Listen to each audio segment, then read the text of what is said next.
Miss Prepper B here. I showed you in our earlier video with our haul this week.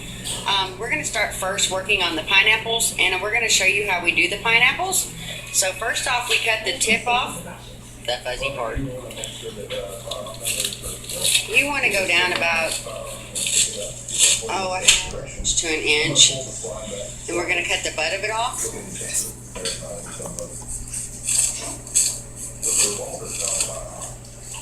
And then, thank you, son. And then we got this little gadget. I got this, I don't even remember where I got it. I got it for like 50 cents or something. But it is a handy little guide. You got to have a little bit of muscle, because I don't have one of those big machines, and I'm kind of cheap that way. But once you get it started, you just spin it, and it automatically decores the pineapple. So we'll let Daddy do this for a minute. He's stronger than me. Mr. Prepper won. Yeah, Mr. Prepper won. The worst half. I think he's the working half. But anyway. Okay. And then we just throw the cores, and I'll show you here in a little while what I'm going to do with them. But then you just take your finger and you push it out. And then what I'll do is he'll cut the very, very end off, because it leaves a little bit of green, and that's the part the kids can find. The core pops right out. And then all you do is slice them. I had one break on me a while ago, so it got put in there on half. But I'll show you a tray here, and we lay them out, and then they'll dehydrate at 125 degrees. Oops, I almost dropped one out. At 125 degrees for probably, I'll check them in about 8-9 hours. I like to cut mine a little bit thicker, probably a little more than 1/4 of an inch, just so they have a little bit more substance when they dry. They're not real flat. The rest of them, we've done 6.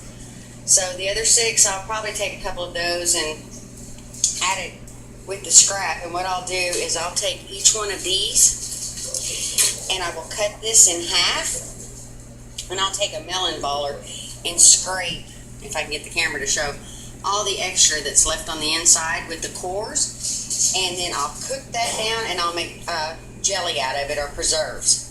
So you all have a great one. Thanks.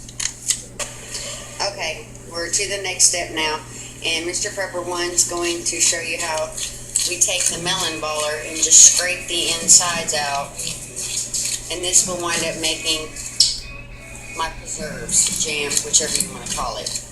And also, when we get this done, our son likes to put it on top of ice cream, like this stuff that's really expensive in the store. It's like $3 a little bitty container. So that's what he does with it. We like to get every bit of our money's worth. Every penny. But it just slides right out with the melon baller.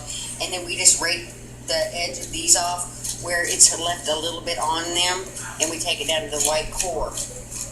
And then the pieces that broke up and stuff, I just take and wash my hands really good before I do this. And I just kind of mash these and get the juice out of them. So when I make the jelly, that they cook down really good, and it's great. So we'll be back with you when we're ready for the next step. Y'all have a great one. Okay. Here's the next part of the pineapple. Is what I do is, after I cook it to get it really warm, start cooking it down,